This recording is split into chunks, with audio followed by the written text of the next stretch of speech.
Do you believe your willpower is unlimited? Maybe I should ask, does part of you believe it? Because here's what's strange. You already know willpower runs out. You've hit the wall, you felt the burnout, and yet you keep leaning into it as if your body had discovered nuclear fusion and now had boundless energy.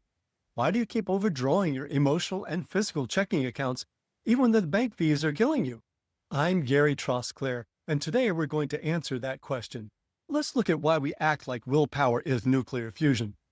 According to ego depletion research, when you exert too much self-control, you eventually run out of energy. Sorry to break the news, but you do not have endless energy. Call it burnout, call it overtraining syndrome, call it hitting a wall.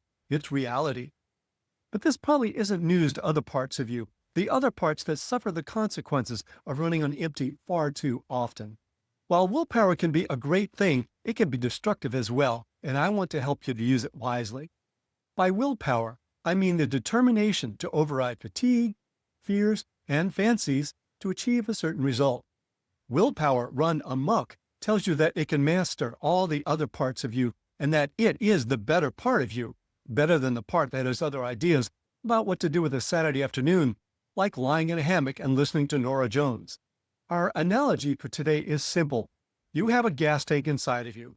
Your fuel gauge is broken so you don't know it's there.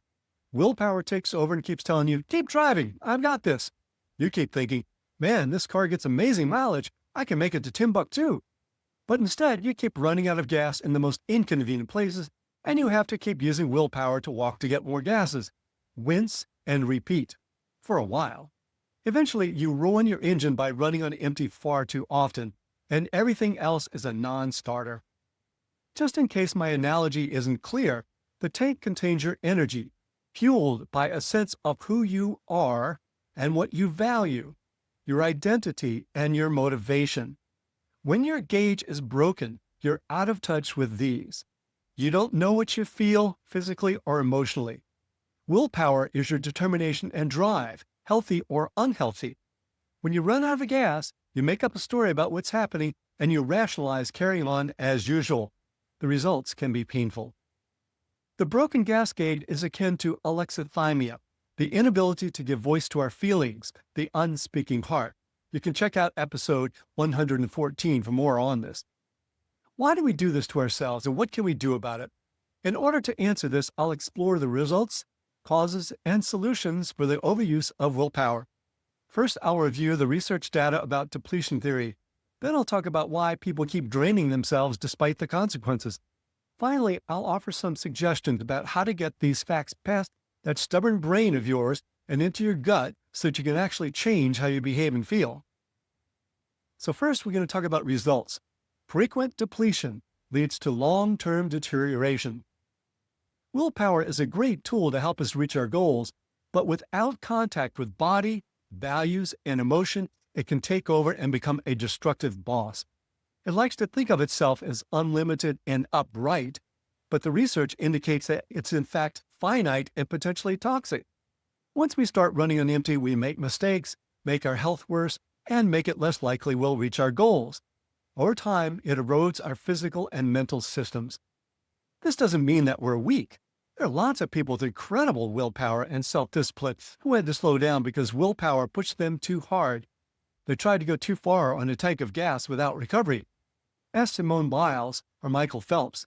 As Beyoncé, who experienced confusion, exhaustion, and a loss of grounding after pushing herself too hard. She had to take a year off from performing. When I was younger, I experimented with shorter sleep schedules because there's so much I wanted to do. I swore I'd never spend a third of my life sleeping. I'd sleep about 4 hours, go running, study and practice the trumpet. I'd nap midday. Willpower buoyed me for a while, but it wasn't sustainable. The result was that I'd fall asleep in orchestra rehearsals, and that's not a good thing. But my fuel gauge was working well enough that I could see what willpower was doing to me. Now we're going to talk about how the overuse of willpower can cause loops of self-reinforcing behavior. Cause becomes effect, and effect becomes cause, each one intensifying your symptoms. Pushing too hard leads to chronic stress and insufficient recovery. This leads to fatigue, mood disruption, and performance collapse, which we try to compensate for with more willpower.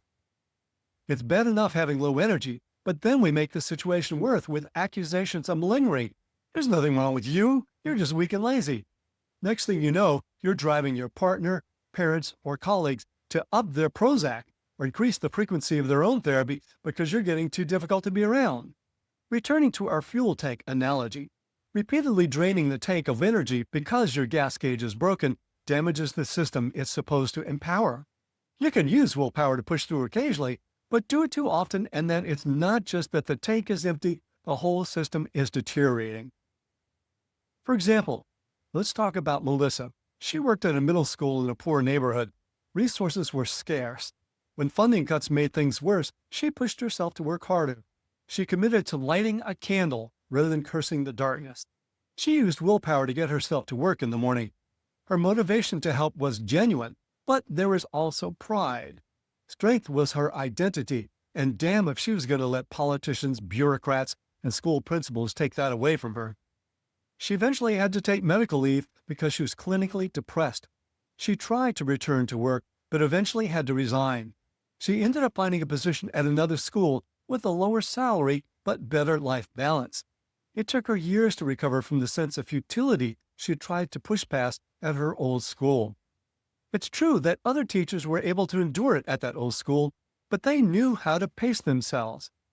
They understood that much was beyond their control, and they tried to focus on what was within their control. Ego depletion research shows us that willpower can drain us when we push too far and too often. Willpower cannot make up for that depletion, even though it tries to convince us it can. After effortful self-control, people are less able to resist temptation and regulate behavior. It's not that willpower is bad, it's that excessive or rigid self-control can become costly, both in the moment with fatigue and over time with reduced emotional and relational well-being.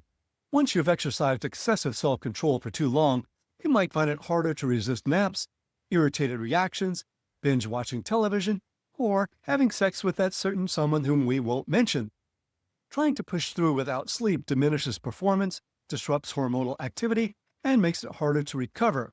Willpower can temporarily override the limits of the body, but the body eventually pushes back by going on strike.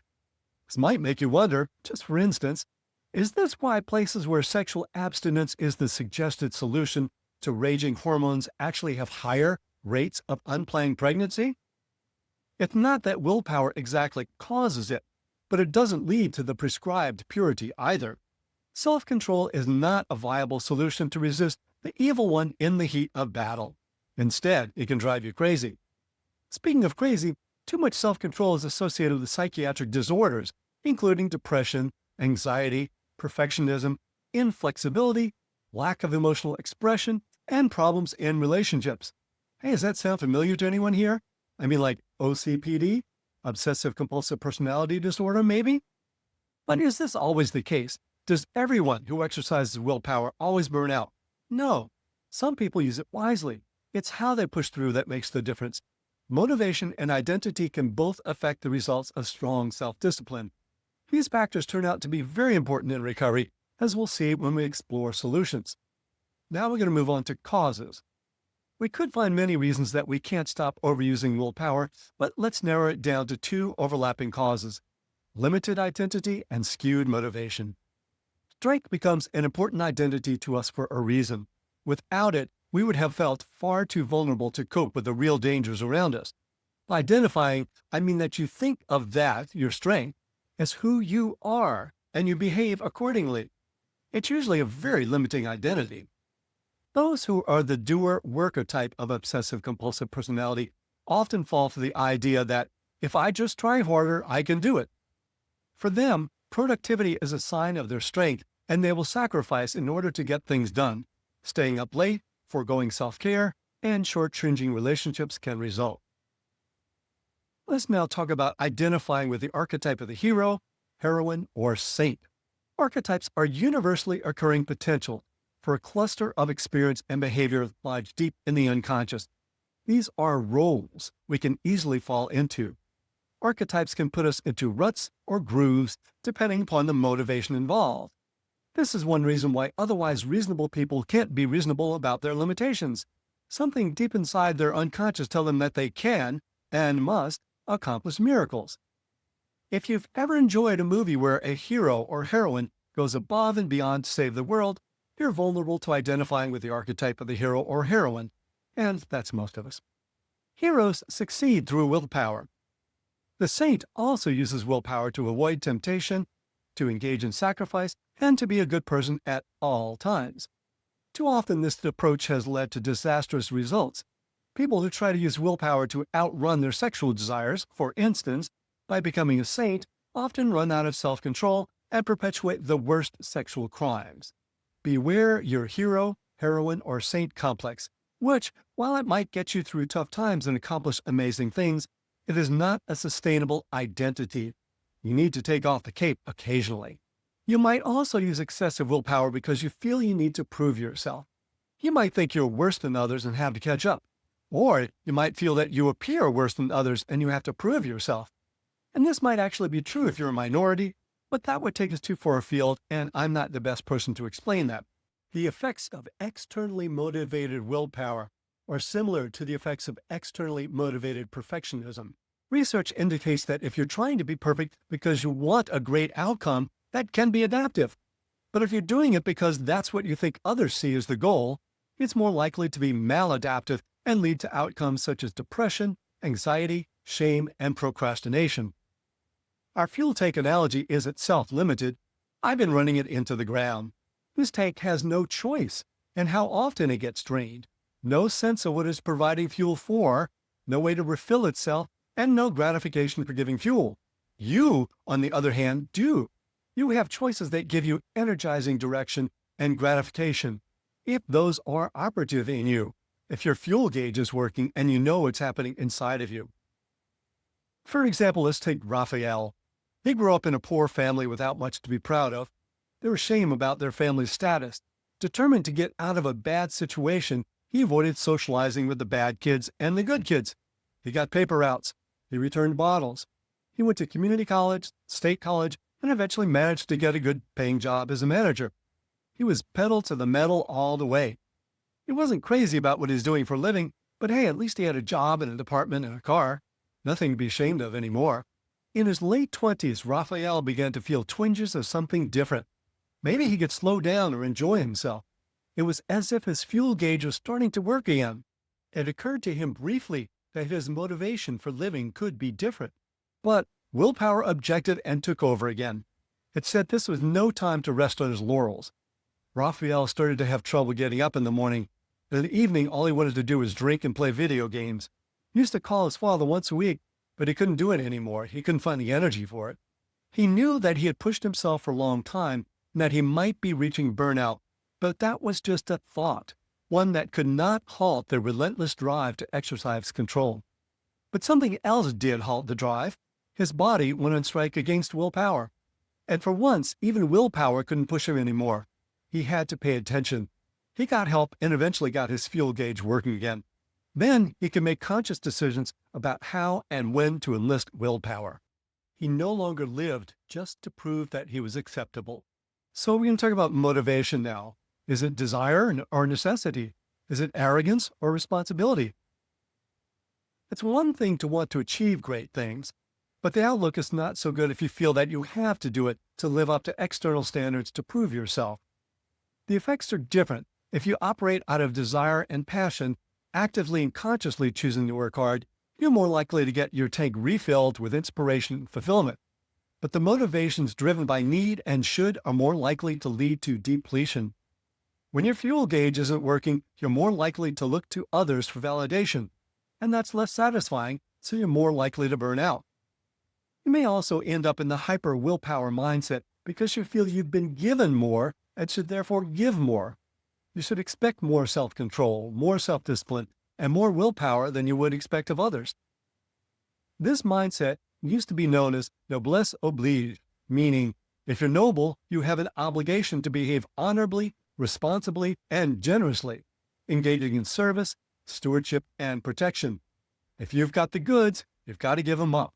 Yes, you may actually be gifted and feel that stewarding your talents and resources is the right thing to do, but we get ourselves in trouble there. Even if you've consciously adopted position, the motivation is still should rather than desire, and that's more likely to lead you to overdo it because you start to ignore your fuel gauge. It's the shoulds and the need that make us push ourselves too much, and the shoulds may block out our natural desires to help. If, on the other hand, you say to yourself, just for instance, I really want to help these people, your actions have a much better prognosis. Then willpower is more likely to sustain you. And now we'll talk about solutions. Something tells me that I wouldn't be able to convince you to quit your job, move to a place where willpower is passé, and drink silly drinks with silly umbrellas while you consider which silly reality show you're going to watch next. I wouldn't want to do that anyway. But I may be able to convince you to reassess your identity and your motivation so that you can channel your willpower in a healthier way. Let's focus on those. Identity. Redefine what it means to be a strong person. An identity as a strong person can be helpful, but if your idea of strength is rigid, it will burn you out. To redefine what it means to be strong, consider that true strength often means accepting our limitations, being vulnerable, or taking the risk of letting go. That's what takes real courage. True strength is flexible strength, not rigidity. Any boxer, military general, or grandmother with half a brain babysitting an unruly 6-year-old for the weekend will alter the strategy as demands arise. These new definitions of strength require a connection with your values, feelings, and body. Otherwise, a cultural stereotype fills the vacuum. Think Rambo. Despite subtleties portrayed in the films, he is pictured as tough, stoic, and powerful, and too many people have fallen for that image. If you identify with the archetype of the hero, the heroine, or the saint, explore how that identity inclines you to use willpower. Question whether that as a primary identity leaves out other parts of you that would contribute to your well-being. For more on how to live these archetypal identities in a more balanced way, check out episode 70 for the hero and episode 55 for the saint. You won't regret it. Other archetypal parts, such as the child, the artist, the lover, or the puer, that means youth, may be blocked from expression if the hero, heroine, or saint are your principal identity. I'd suggest you watch your dreams for signs that you're overdoing it. Perhaps you're looking for a place where you can find release for self-imposed pressure, or you may dream of children or animals being neglected, punished, or beaten. Dreams sometimes speak for the parts of us that have otherwise been silenced by willpower. So do this right now. Use your willpower to take out your journal and list what you think makes you strong. For instance, is it being strict, not resting, or being able to tolerate pain? Then, using your best Einsteinian thinking, combined with your best Ted Lasso feeling, list what really makes you strong. For example, vulnerability, the willingness to take risks, or flexibility. If considering adopting those other attributes makes you uncomfortable, good, you're making progress. Now we're going to talk about motivation, driving with passion, not with fear. The real danger isn't working too hard. The real danger is working for the wrong reason, and thereby using the wrong kind of fuel. Don't put crude oil in your tank. Willpower is ideally fueled by the urge to achieve your passions, the things that have the most meaning for you. Ideally, we exert because we want to, not because we feel we need to. Any motivation that cuts you off from the internal signals that tell you just how much to exert is destined for failure. Motivation to impress others, prevent judgment, shame, or rejection, or be better than others will eventually drain you. Let's learn from the masters. Remember all those people you thought of when I first told you willpower is limited, and you pushed back and said, yeah, well, what about X, Y, and Z? They don't crash. I shouldn't either. Be like the ones who do exert willpower without crashing by driving from desire, not fear of failing, so that it burns fuel more efficiently. Don't ignore your body. And resolve inner conflicts that drain you. Personify the different voices in the conflict. What are they fighting about? And can you mediate between them? Willpower is indeed one of your superpowers, but overused, it will drain you of what's most important. Used wisely, it will get you where you want to go. And for a complete guide to channeling your superpowers effectively, get my book, The Healthy Compulsive, Healing Obsessive-Compulsive Personality Disorder and Taking the Wheel of the Driven Personality. You can find transcripts of this podcast with links to research sources and lots more at the Healthy Compulsive blog, www.thehealthycompulsive.com. If you'd like to subscribe to the Healthy Compulsive Podcast, hit that subscribe button. And for a thorough guide to cultivating the positive potential of the compulsive personality, find my book on Amazon, The Healthy Compulsive, Healing Obsessive-Compulsive Personality Disorder and Taking the Wheel of the Driven Personality. And if you find any of these helpful, let others know by leaving a review. Till next time, enjoy the drive.